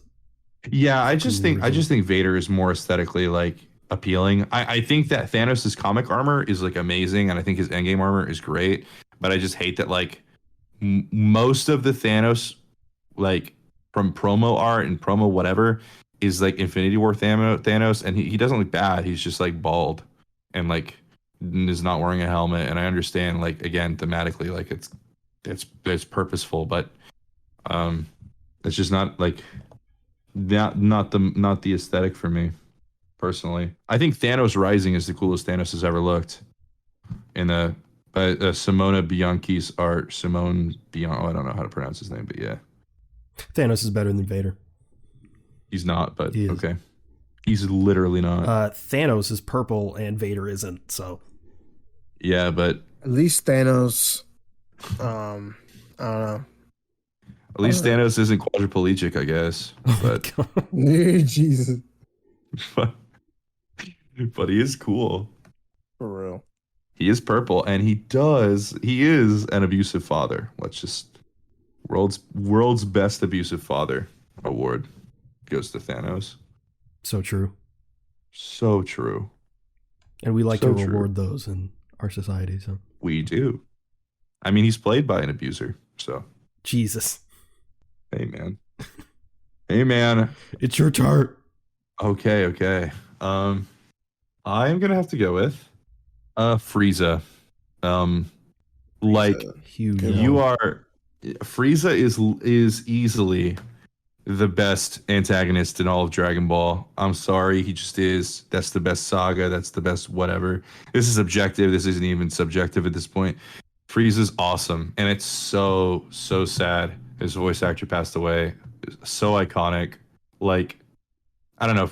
Frieza's just awesome. He's just a little space twink, and I mean, like, he's problematic. He's racist. But that just makes him more villainous, I guess. So, Frieza is a epic slay. Yeah, I don't know about that one. Yeah, it's because you've never seen Dragon Ball, but okay. That's incorrect. I've seen plenty of Dragon Ball. You don't like it. I think it's awful. That's so. But I also so haven't seen stupid. it. So Okay, see. Okay, take another shot. This time I have alcohol poisoning. What? How? Okay, Torn, it's your turn. This is the last round. Last round. All right. Hannibal Lecter. Film bro.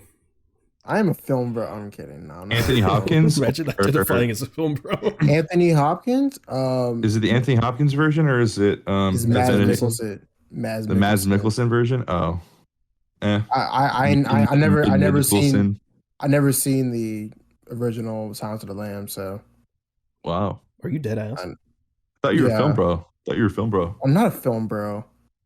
Bro, you literally said I am not a film bro. Dude, I literally watched The Godfather last year for the first time. Still haven't seen part 2. I've seen part 2. Yeah, I haven't seen part 2. Have you seen part 3? At least I like it. The best of the More than series? you do. I like part 2. Part 3, the best of the series? I haven't watched part 3 because I got spoiled in the title. So Apparently it's terrible. yeah. A real film bro would agree that La La Land is better than The Godfather. Yeah, I agree. I will wholeheartedly agree with that statement. La La Land is a really good musical, and this is coming from somebody who doesn't like musicals. You didn't like the new Matilda? I never watched it. Good. But yeah, that's it. Hannibal Lecter, Mads Mikkelsen version. Will you go? You really want to go last? Yeah. You're an arrogant piece of shit. Oh my god! I'm just kidding. Oh, okay. Jesus Christ. Okay. I'm just going last because it's easier to transition out. But okay. Oh no. Oh Peyton, I'm actually sorry. I'm sorry. I'm I being didn't mean bullied that. this episode. No, Peyton, I'm sorry. I think that this episode is going to reflect most poorly for me. So I know racism, bigotry, sexism, ableism. Yeah, and just being an overall bully. You hate to see it. Bro, I'm so sorry. Gross. I am that guy that I was talking about who internalized the shit and projected it on everyone else. Okay, here I'll do a couple because I have Ego. It goes without saying. I think he's amazing. He's a planet. He is. Last time I checked. He is a planet. And also Gaston, because of thematically, like the what makes Gaston so scary is the fact that, like, not himself necessarily or his behavior or whatever, but the fact that society loves him and how that movie like otherizes people like Belle and the Beast. I think Gaston. I am gay like Gaston. I suck dick like Gaston. Like Gaston. I have very big smelly toes like Gaston. And he Gaston is like, he represents the notion that, like, bullies are just rewarded in society. He wants beef so bad. He's just jealous. Yeah, he is. Of course. I honestly, I would love for Gaston to come back and like redeem himself. Like basically the magic. Wasn't he supposed to have a show? Oh, I would have loved that. But imagine though, the Rose that transformed Beast and like everyone else revived Gaston somehow because he was in the splash area of effect for the splash damage of that thing, and he was revived and abducted by aliens and went on like an Emperor's New Groove style adventure where he was redeeming himself, but it was just like a comedy and just like made no fucking sense. I want that so bad. But no, yeah, Gaston. Okay, those two, Egon and Gaston. All right. Well, my last one to close us out. Probably one of the biggest villains. Probably one of the biggest villains. One of the most scary villains, and arguably one of the most impactful villains we've ever seen. And I think everyone's here is familiar with this villain. Warner Brothers. Yeah, that was on my list too. Well, pre James Gunn. Yeah. Well, actually, yeah. We're not talking about DC. We're talking about Warner Brothers. You know? Yeah, Warner. So yeah, Warner Brothers, complete piece of shit. nah. It's Mindy Kaling. Oh my god. Yes. Oh, dude, I love how there's so many people trying to defend the Velma show, and when literally, it was like just because, like, I don't know, the show can be bad. Like, it's okay if the show's bad. I understand. Whatever. I ain't gonna defend Velma, but I can defend Mindy Kaling a little bit. She has written good things. She has, even if she's a turf. I'm just kidding. I have no clue about anything. I think about her. Some people are being a little bit harsh on her. She's written good stuff. I think people just don't know what she's written because she hasn't been so heavily attached to something other than the Mindy Project and Velma. But regardless, Warner Brothers shitty. Warner Brothers is terrible. Yes, awful. Yeah, they are, how you say, anus. Torn, what's your opinion on Warner Brothers? I don't know, man. They just need to stop fucking up. They need to hire us for all three of us. They do. They like once they do that, bro. Like once the CW and Warner Bros. Hires all three of us, I think that we'll be saving media. Yeah, I will turn the CW into like all of those shows. I'll save them by just making them parodies and retconning them as like dreams, and then like Peyton and Torin will like spearhead the new DCEU, and then I'll join them later on, like after they've done like half of it. And then I'll do the new Matrix movie, and it's going to be a parody, and it's going to retcon the last one as well. I like as a dream. One. You liked it? I mean, I wasn't like in love with it, but yeah, I didn't mind it. Thought it was better than the second one. Yeah, for sure. I don't know. First Matrix though is just, my issue wasn't really the story. It was just more like they could have done a lot more with the action. Like it's the Matrix, and it just felt very typical of just other action movies. You think that the Matrix is real? Yes. That's what Andrew Tate told me, at least. Andrew Tate is the only guy in the manosphere that I trust. Oh, the top G. He taught me everything I know. Can't you tell? Yeah. I mean, I wouldn't ever trust a British man, and he's definitely not British. He loves to pretend like he is. He loves to talk like he is. He sounds like it sometimes, but other times it doesn't really come through. Yeah, he's like, oh, he's so funny, man. I mean, apparently his prison stay got extended. Oh no, what will he ever do without him? W. Sad days. Anyway, is that the show? That is the show. All right. Well, thank you everyone for listening to the Avengers podcast. If you want to follow us, we're at Avengenerds on Twitter. That's AVENGE Nerds, all one word. If you want to follow any of us, you can reach me at @Zenith_ on Twitter. Where can they reach y'all? Nowhere. Follow our social medias. We're gonna be posting often. You can go ahead and look out for me on my YouTube channel, Pinch of Paprika. I'm gonna be posting there hopefully again before the end of January, so just keep an eye out on that if you're interested at all. And other than that, reach me at Instagram at TWOROCK770. Yes, and sort of like Torrance said, follow our TikTok because we are actually posting there now. So, Yay! yes, we're posting there, and you know what? It's not doing too bad. We post like 4 or 5 videos, and we gain a bunch of followers pretty fucking quickly. Wait, really? Yeah. Uh-oh. We have a lot more followers on TikTok than we do on fucking YouTube. Probably on the podcast sites too. I mean, TikTok is just apparently it's just very easy. I mean, I knew that, but like I don't know. I didn't expect it to. It doesn't matter. Follow us on TikTok, or if you're here from TikTok, thank you. That's so kind.